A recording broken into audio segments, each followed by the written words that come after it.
नमस्कार, आप देख रहे हैं इंडिया वॉइस और मैं हूं आपके साथ योगेश पांडे। बुलेटिन का आगाज करेंगे इस वक्त की बड़ी खबर से। लखनऊ से बड़ी खबर आ रही है जहां पर प्रियंका गांधी वाड्रा पहुंच चुकी हैं। लखनऊ दौरे पर प्रियंका गांधी वाड्रा लखनऊ पहुंची हैं। एयरपोर्ट से सीधे पार्टी कार्यालय के लिए रवाना हुई प्रियंका गांधी। कांग्रेस के प्रशिक्षण शिविर में शिरकत करेंगे प्रियंका गांधी। तो लखनऊ एयरपोर्ट से सीधे पार्टी कार्यालय के लिए प्रियंका गांधी रवाना हो गई हैं और लखनऊ कांग्रेस पार्टी कार्यालय में वो चिंतन शिविर में शिरकत करेंगे। 2 दिवसीय ये चिंतन शिविर का आयोजन किया गया। आपको बता दें कि लखनऊ से इस वक्त की है बड़ी खबर। वहीं नेशनल हेराल्ड केस में सोनिया गांधी और राहुल गांधी को प्रवर्तन निदेशालय ने नोटिस भेजा है, ऐसा दावा कांग्रेस की तरफ से किया गया है। सोनिया गांधी को 8 जून को ईडी ने पूछताछ के लिए बुलाया है। वहीं रणदीप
पहुंची हैं, एयरपोर्ट से सीधे एयरपोर्ट कार्यालय के लिए रवाना हो गई हैं। और आपको बता दें कि कांग्रेस के प्रशिक्षण शिविर में शिरकत करेंगे प्रियंका गांधी। लखनऊ पहुंची हैं, लखनऊ दौरे पर प्रियंका गांधी हैं और इस दौरान चिंतन शिविर में वो शामिल भी होंगी। इसके साथ ही चिंतन शिविर में तमाम सारे उन मुद्दों पर चर्चा की जाएगी। उन तमाम सारे दिग्गज नेता भी इस चिंतन शिविर में शामिल होंगे। आपको बता दें कि दरअसल 2022 के विधानसभा चुनाव में मिली करारी हार के बाद ये पहले चिंतन शिविर और पहला दौरा है प्रियंका गांधी का। और इसी खबर पर ज्यादा जानकारी के साथ हमारे संवाददाता सिद्धार्थ सिंह हमारे साथ फोन लाइन पर जुड़ चुके हैं। सिद्धार्थ, प्रियंका गांधी लखनऊ दौरे पर पहली बार पहुंची हैं चुनाव के बाद और ये दौरा प्रियंका गांधी का बेहद अहम माना जा रहा है। चिंतन शिविर में वो शिरकत करेंगी, क्या कुछ खबर पर अपडेट है? जी बिल्कुल, आपको बता दें प्रियंका गांधी एयरपोर्ट से निकल चुकी हैं। सीधे वो कांग्रेस मुख्यालय जाएंगी जहां पर वो जो होने वाले चिंतन शिविर में शामिल होंगी। कहीं ना कहीं ये महत्वपूर्ण दौरा है और 2024 के चुनाव को लेकर ये महत्वपूर्ण दौरा। 2022 के जब चुनाव के रिजल्ट आए उसके बाद ही पहली बार प्रियंका गांधी लखनऊ आई हैं। उसके बाद अब देखना ये है कि वो जिस तरीके से कांग्रेस को पूरी तरीके से हार का सामना करना पड़ा था, केवल एक सीट जीती थी रामपुर खास, तो कहीं ना कहीं अब देखने वाली चीज ये होगी किस तरीके से अपने कार्यकर्ताओं में जोश भरती है। बूथ के कार्यकर्ताओं से लेकर जिले के कार्यकर्ताओं तक किस तरीके से उनको जोश भरती है और 2024 के चुनाव के लिए उनको किस तरीके से तैयार करती है, देखना होगा। लेकिन एक चीज साफ है कि काफी कठिन होगा रायबरेली अमेठी को बचाना अब इस बार। ये सबसे महत्वपूर्ण है क्योंकि ये निश्चित जान लीजिए कि बीजेपी पूरी तरीके से तैयारी में है। इस बार रायबरेली को देख लिया जाए तो रायबरेली से एक मंत्री भी बना दिया गया है दिनेश सिंह को, तो पूरी तरीके से कहीं ना कहीं जो हमारे सूत्र बताते हैं पूरी तरीके से सीट को जीतने की कोशिश करेगी। और एक लगातार जो जितने भी बीजेपी नेता है वो लगातार ये कह रहे हैं रायबरेली भी अब कांग्रेस मुक्त होना चाहिए। तो ये सब चीजें हैं। प्रियंका गांधी हर चीज समझती है। प्रियंका गांधी कार्यकर्ताओं से मिलेंगी और जो हमारे सूत्र बताते हैं लगातार प्रियंका गांधी का दौरा लखनऊ में लगेगा और वो लखनऊ में रुकेंगी। तो कहीं ना कहीं टास्क कठिन है लेकिन कोशिश कर रही है। लेकिन प्रियंका गांधी का दौरा बेहद अहम माना जा रहा है। चलिए, बहुत बहुत शुक्रिया तमाम सारी जानकारी देने के लिए। सिद्धार्थ हमारे साथ जुड़े हुए थे। और उधर नेशनल हेराल्ड केस में सोनिया गांधी और राहुल गांधी को प्रवर्तन निदेशालय ने नोटिस भेजा है, ऐसा दावा कांग्रेस की तरफ से किया गया है। तो सोनिया गांधी को 8 जून को ईडी ने पूछताछ के लिए बुलाया है। वहीं रणदीप सुरजेवाला ने कहा है कि वे लोग इस नोटिस से डरेंगे नहीं, झुकेंगे नहीं और सीना ठोक कर लड़ेंगे। सोनिया गांधी और राहुल गांधी को ईडी का ये नोटिस नेशनल हेराल्ड केस में ईडी की तरफ से भेजा गया है। सोनिया और राहुल गांधी को पूछताछ के लिए ईडी ने बुलाया है। तारीख 8 जून रखी गई है। 8 जून को ईडी ने पूछताछ के लिए सोनिया और राहुल गांधी को बुलाया है।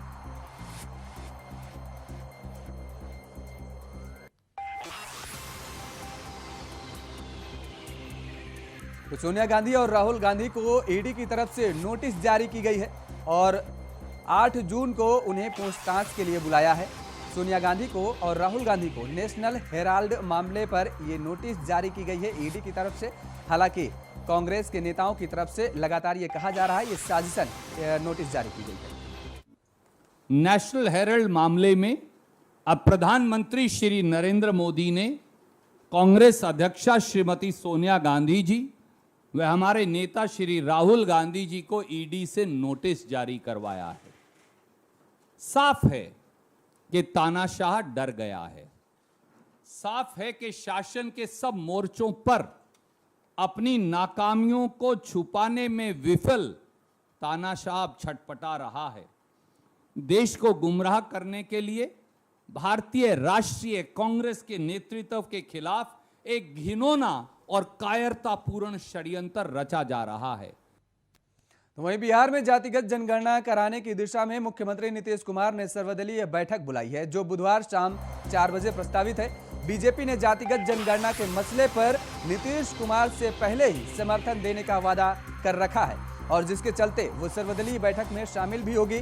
बिहार के संसदीय एवं शिक्षा मंत्री विजय कुमार चौधरी ने कहा कि विधानसभा में प्रतिनिधित्व वाले सभी दलों के सदस्य इस बैठक में शामिल होंगे और उनके रूप से पता चलता है कि सभी राजनीतिक दल जातिगत जनगणना से सहमत है। तो बिहार में जातीय जनगणना पर बैठक बुलाई गई है और सर्वदलीय बैठक मुख्यमंत्री नीतीश कुमार की अध्यक्षता में बुलाई गई है।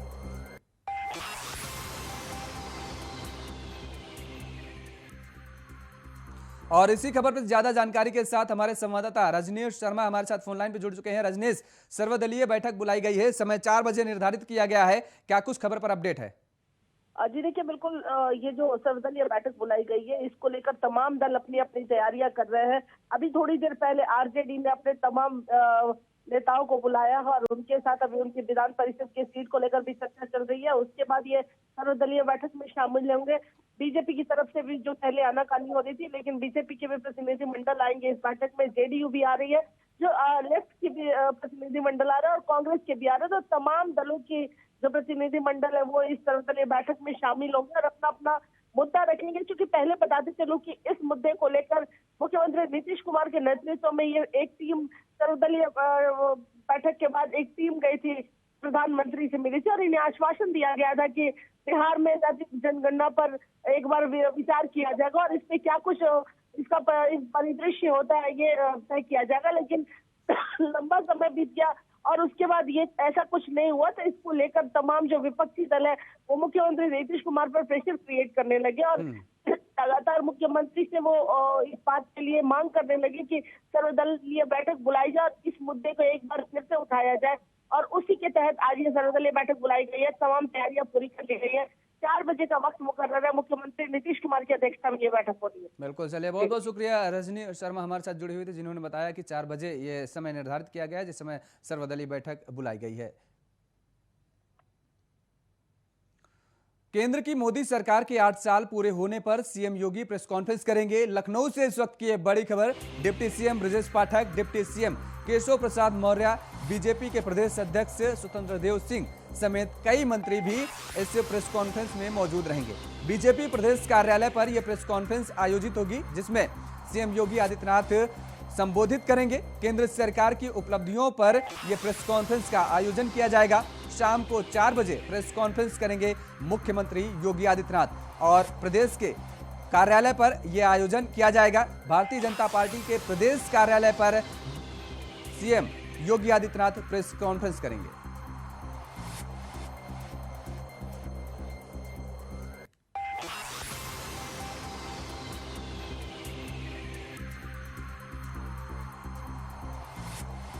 तो शाम 4 बजे प्रेस कॉन्फ्रेंस का आयोजन किया जाएगा। मुख्यमंत्री योगी आदित्यनाथ खुद प्रेस कॉन्फ्रेंस को संबोधित करेंगे। वहीं राम जन्मभूमि पर बन रहे भव्य राम मंदिर के दिव्य गर्भगृह का निर्माण कार्य का मुख्यमंत्री योगी आदित्यनाथ ने आज शिला पूजन किया। और आपको बता दें कि गर्भगृह का निर्माण कार्य का मुख्यमंत्री ने शिला पूजन किया। इस दौरान सीएम योगी ने कहा कि अब मंदिर का निर्माण कार्य और तेजी से प्रारंभ होगा। दरअसल एक लंबे अरसे से, लंबे समय से राम भक्तों को इंतजार था राम मंदिर निर्माण को लेकर के, और राम मंदिर निर्माण के प्रथम चरण का काम लगभग पूरा हो चुका है, चबूतरे का काम पूरा हो चुका है और आज से दूसरे चरण का काम शुरू हो गया है। दरअसल आपको बता दें कि इस दूसरे चरण में अब गर्भगृह का निर्माण होना है, जिसमें मुख्यमंत्री योगी आदित्यनाथ ने आज शुभारंभ किया। मुख्यमंत्री ने राम जन्मभूमि स्थल पर शिला पूजन अनुष्ठान कर भव्य गर्भगृह के निर्माण के लिए पहले शिला रखी है। इस दौरान महंत नृत्य गोपाल दास, डिप्टी सीएम केशव प्रसाद मौर्य, श्री राम जन्मभूमि तीर्थ क्षेत्र ट्रस्ट के कोषाध्यक्ष गोविंद देवगिरी भी मौजूद रहे। वहीं इस दौरान मुख्यमंत्री योगी आदित्यनाथ ने कहा कि गर्भगृह का शिला पूजन करना उनके लिए सौभाग्य की बात है। श्री राम जन्मभूमि मंदिर निर्माण कार्य का शुभारंभ लगभग 2 साल पहले प्रधानमंत्री मोदी के करकमलों में हुआ था और सफलतापूर्वक ये निर्माण कार्य आगे भी बढ़ रहा है। मर्यादा पुरुषोत्तम श्री राम का भव्य मंदिर अयोध्या धाम में बनकर देश और दुनिया के सभी सनातन हिंदू धर्मावलंबियों की आस्था के प्रतीक तो बनेंगे ही, साथ ही श्री राम जन्मभूमि मंदिर भारत का राष्ट्र मंदिर होगा। मंदिर निर्माण कार्य का शुभारंभ लगभग 2 वर्ष पहले प्रधानमंत्री मोदी जी के कर कमलों से शुभारंभ हुआ और सफलतापूर्वक कार्यक्रम आगे बढ़ रहा है। आज हमारा सौभाग्य है कि राम जन्मभूमि मंदिर के गर्भगृह में भी अब शिलाओं को व्यवस्थित रूप से रखने की जो शास्त्रीय परंपरा थी उसका आज यहाँ पर सफलतापूर्वक निर्वहन का कार्यक्रम पूज्य संतों और मंदिर निर्माण से जुड़े हुए न्यास के पदाधिकारियों की उपस्थिति में आज यह कार्य भी प्रारंभ हो चुका है। अब मंदिर निर्माण का कार्य द्रुत गति से आगे बढ़ेगा। राज्य सरकार ने मथुरा के श्री कृष्ण जन्मभूमि के आसपास के 22 वार्डों को तीर्थ स्थल घोषित कर दिया है, जिसके बाद श्री कृष्ण जन्मभूमि के 10 वर्ग किलोमीटर क्षेत्र के दायरे में आने वाले सभी शराब, बियर, भांग की बिक्री, होटलों के बार पर प्रतिबंध लगाते हुए लाइसेंस को निरस्त कर दिया गया है और इसके साथ ही सभी मांस की दुकानों को भी बंद करा दिया गया है।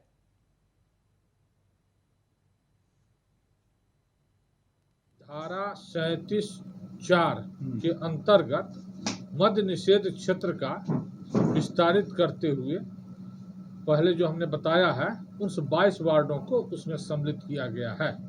इसका अर्थ है ये दुकान बंदी का केवल आदेश नहीं है, इस 22 वार्ड में मद्य निषेध का नियम लागू हो रहा है। यानी न शराब बेची जाएगी, न खरीदी जाएगी, न कोई व्यक्ति अपने निजी उपभोग के लिए ले जा सकता है, न कोई व्यक्ति इस क्षेत्र में शराब का उपभोग कर सकता है। इन क्षेत्रों में मद्य निषेध लागू हुआ है। केवल शराब की दुकान बंद करना अलग है और मद्य निषेध अलग है, 2 भिन्न चीजें हैं।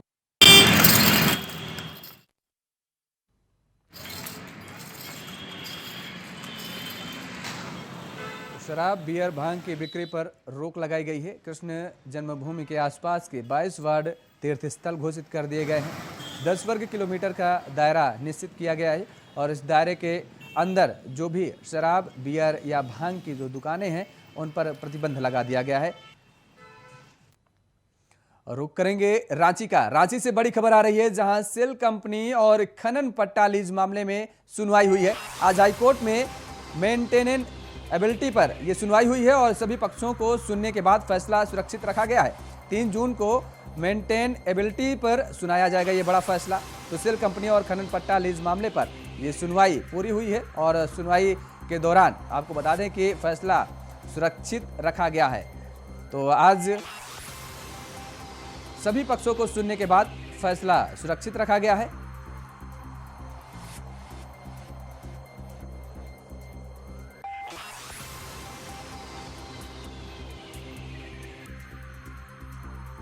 तो रांची से बड़ी खबर आ रही है, आपको बता दें कि झारखंड हाईकोर्ट में को आज सुनवाई हुई है और सेल कंपनी और खनन पट्टा लीज मामले पर ये सुनवाई हुई है और उसको लेकर के सुनवाई के दौरान मामले को सुरक्षित रख लिया गया। और इसी खबर पर ज्यादा जानकारी के साथ हमारे संवाददाता राकेश कुमार हमारे साथ फोन लाइन पर जुड़ चुके हैं। राकेश, जिस तरीके से आज ये झारखंड हाईकोर्ट में सुनवाई हुई है, फैसले को सुरक्षित रख लिया गया है, खबर पर क्या कुछ और जानकारी है?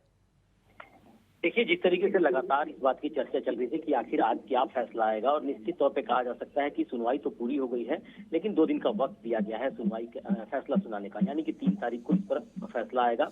जिस तरीके से बहस हुई है उसमें कई चीजों का जिक्र किया गया है। जिस तरीके से PIL पर ही सवाल खड़े किए गए थे और कहा गया था कि इसका कोई औचित्य नहीं है, इस पर कपिल सिब्बल ने बहस की और कहा कि पहले भी इस तरह के मामले आए थे जिसे कोर्ट में रिजेक्ट कर दिया गया था, तो इस पर भी रिजेक्शन किया जाना चाहिए। लेकिन आज के दलील जिस तरीके से राजीव कुमार ने दी, उसमें साफ तौर पर कहा कि जो मामला है कई चीजों से जुड़ा हुआ है, कई सेल कंपनियों के बारे में है जिसकी ED भी जांच कर रही है, और साथ साथ माइनिंग लीज को लेकर जिस तरीके से सवाल खड़े किए गए हैं उस पर भी अभी मामला अटका हुआ है और उस पर भी सुनवाई चलनी चाहिए। तो कुल मिलाकर फिलहाल 2 दिन का वक्त दिया गया है और 2 दिन के बाद ही फैसला आ पाएगा। जी चलिए, बहुत बहुत शुक्रिया तमाम सारी जानकारी देने के लिए। राकेश कुमार संवाददाता हमारे जुड़े हुए थे हमारे साथ, जिन्होंने जानकारी दी। और 3 जून को फैसला पर सुनवाई होगी। वहीं महामहिम रामनाथ कोविंद 3 जून को कानपुर देहात के अपने पैतृक गांव परौख आ रहे हैं, जहां राष्ट्रपति बनने के बाद कोविंद का यह दूसरा दौरा होगा। दौरे के दौरान राष्ट्रपति रामनाथ कोविंद के साथ प्रधानमंत्री नरेंद्र मोदी, CM योगी आदित्यनाथ समेत राज्यपाल आनंदीबेन पटेल मौजूद रहेंगी। यहां आयोजित कार्यक्रम में कई बड़े उद्योगपतियों के आने की भी संभावना जताई जा रही है। राष्ट्रपति के आगमन को लेकर प्रशासन अपनी तैयारियों में जुट गया है। गांव की सड़कों को दुरुस्त करने के साथ गांव में योगा पार्क, ओपन जिम भी बना दिया गया है, और जिसमें गांव के लोग सुबह पहुंचकर व्यायाम कर सकें। गांव के बने सभी घरों को पेंटिंग के माध्यम से सरकार की विभिन्न योजनाओं को उकेरने का काम किया जा रहा है। गांव में मंदिरों की रंगाई पुताई के साथ का अंबेडकर पार्क की पुरानी प्रतिमा को हटाकर उस जगह पर नई प्रतिमा लगाई गई है, और जिसका अनावरण 3 जून को किया जाएगा। इसके साथ ही गांव में बच्चों के लिए लाइब्रेरी भी बनाई गई है, जिससे गांव के बच्चे व्यवस्थित ढंग से पढ़ाई कर सके, और जिनके लिए एक अध्यापक की भी नियुक्ति की गई है। गांव में सामुदायिक स्वास्थ्य केंद्र का भी निर्माण कार्य चल रहा है। प्रशासन भी राष्ट्रपति के दौरे को लेकर अलर्ट है। गांव में कई घेरे की सुरक्षा बनाई गई है। जब ये लाइब्रेरी नहीं थी तो तब हम ज़मीन पे टाट पट्टी बिछाकर बैठा करते थे, और जो आने जाने वाले लोग थे हमारा देखकर मजाक बनाते थे। और जब ये लाइब्रेरी शुरू हुई है, यहाँ पे टेबल, कुर्सी, चेयर, अलमारी, ग्लोबल महापुरुषों की तस्वीरें भी आई हैं, और जिन्होंने ये लाइब्रेरी बनवाई है उनको हम दिल से हाथ जोड़ के धन्यवाद देते हैं। जब लाइब्रेरी नहीं थी तो हम लोग धूम में पढ़ते थे, हमको पसीना आता था, मेरे सर पर आते तो उनको भी पसीना आता था। हम लोग टाट पट्टी में बैठते थे। अब लाइब्रेरी बन गई है तो अब हम कुर्सी, मेज, अलमारी, महापुरुषों की किताबें, कंप्यूटर हैं, और अब बहुत सारे कलर, पेंसिल, पेन बहुत सारे हो गए हैं। जिसने बनवाया उसको हम दिल से धन्यवाद देते हैं। अच्छा, देश के राष्ट्रपति आपके गाँव आ रहे हैं? राष्ट्रपति श्री रामनाथ कोविंद जी।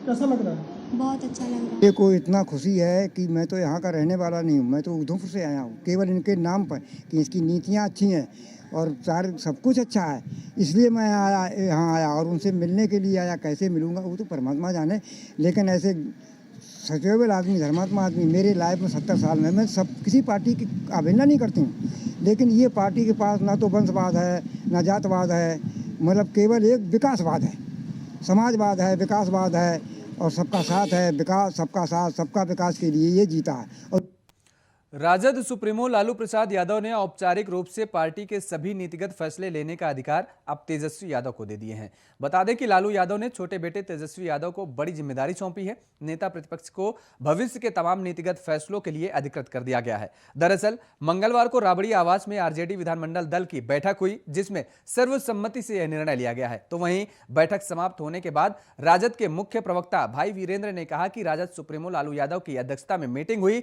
और इसमें राजद की सदस्यता अभियान को लेकर विशेष चर्चा हुई है।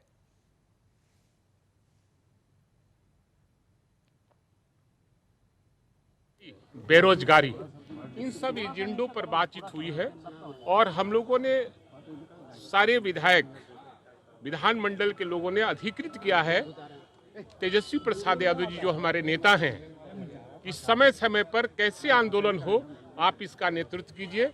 हम इन सब मुद्दों पर आपके साथ हैं और सदस्यता अभियान को माने मूर्त रूप देने के लिए और 1 करोड़ सदस्य बनाने के लिए हम लोग पहल कर रहे हैं और वो आगे का काम भी चल रहा है। क्या घोषित होता है, बिहार की जनता ने स्वीकार कर लिया कि ये सबसे बड़ा नौजवान तेज तर्रार है। भले जनादेश को कोई लूट लिया हो, भारत टेक्निकली कोई मुख्यमंत्री बन गया हो, जनता के मुख्यमंत्री तेजस्वी हैं, क्योंकि आने वाले समय में उनके ही हाथों में बिहार को संभालने की ताकत होगी, ऐसा जनता ने महसूस कर लिया। सिद्धार्थनगर के उसका बाजार में प्रशासन ने अवैध अतिक्रमण के खिलाफ अभियान चलाया। अभियान के तहत बड़ी संख्या में अवैध कब्जे को हटाया गया और इस मौके पर सदर तहसील ईओ और पुलिस बल तैनात थे।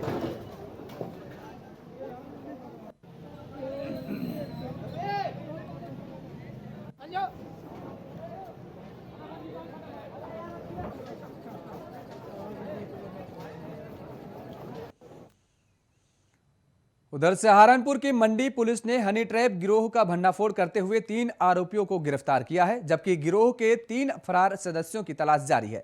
गिरोह में एक महिला भी शामिल है। बताया जा रहा है कि महिला चैटिंग करके लोगों को फंसाती थी। बाद में गिरोह के अन्य सदस्य पुलिस और पत्रकार बनकर ब्लैकमेल करते थे। पुलिस फरार 3 सदस्यों को जल्द गिरफ्तार करने का दावा कर रही है। कुल 6 लोग हैं, जिसमें से 3 लोगों की गिरफ्तारी हो गई है। इसमें एक महिला को प्लांट करके संदिग्ध अवस्था में किसी व्यक्ति के अश्लील फोटो या वीडियो बना लिए जाते हैं, फिर उसको उसी के आधार पर ब्लैकमेल किया जाता है और जो गैंग के मेंबर्स हैं वो पत्रकार और एसओजी कर्मी बनाकर रुपए उससे एक्सटॉर्ट करते हैं। इस प्रकरण में 2 लाख रुपए उस व्यक्ति से एक्सटॉर्ट कर लिए गए थे। जब शिकायत मिली तो गैंग का पर्दाफाश हुआ। 3 लोगों की गिरफ्तारी इसमें हुई है और बाकी 3 लोग और हम लोगों ने आइडेंटिफाई किए हैं, उनकी भी शीघ्र गिरफ्तारी की जाएगी। जो संगीन धाराएं हैं जो उनके ऊपर एप्लीकेबल हैं एक्सटॉर्शन की, उसमें उनको गिरफ्तार करके जेल भेजा जा रहा है। कासगंज पुलिस ने भरगैन गांव में खाली पड़े मकान पर छापा मारकर अवैध हथियार फैक्ट्री का भंडाफोड़ किया है। छापेमारी कार्रवाई में पुलिस ने 2 आरोपियों को गिरफ्तार किया है और बड़ी मात्रा में अवैध हथियार भी बरामद किया है। दोनों आरोपी अवैध हथियारों को यूपी के कई जिलों में सप्लाई करते थे।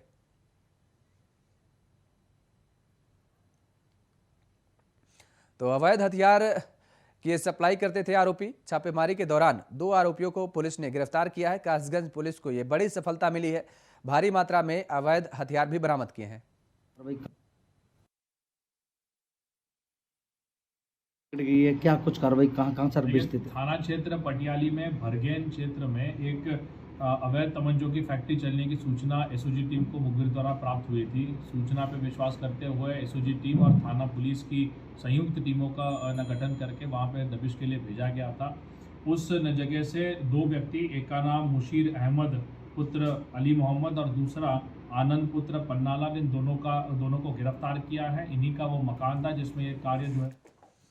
इस बुलेटिन में फिलहाल इतना ही। खबरों के लिए आप बने रहिए इंडिया वॉइस के साथ। नमस्कार।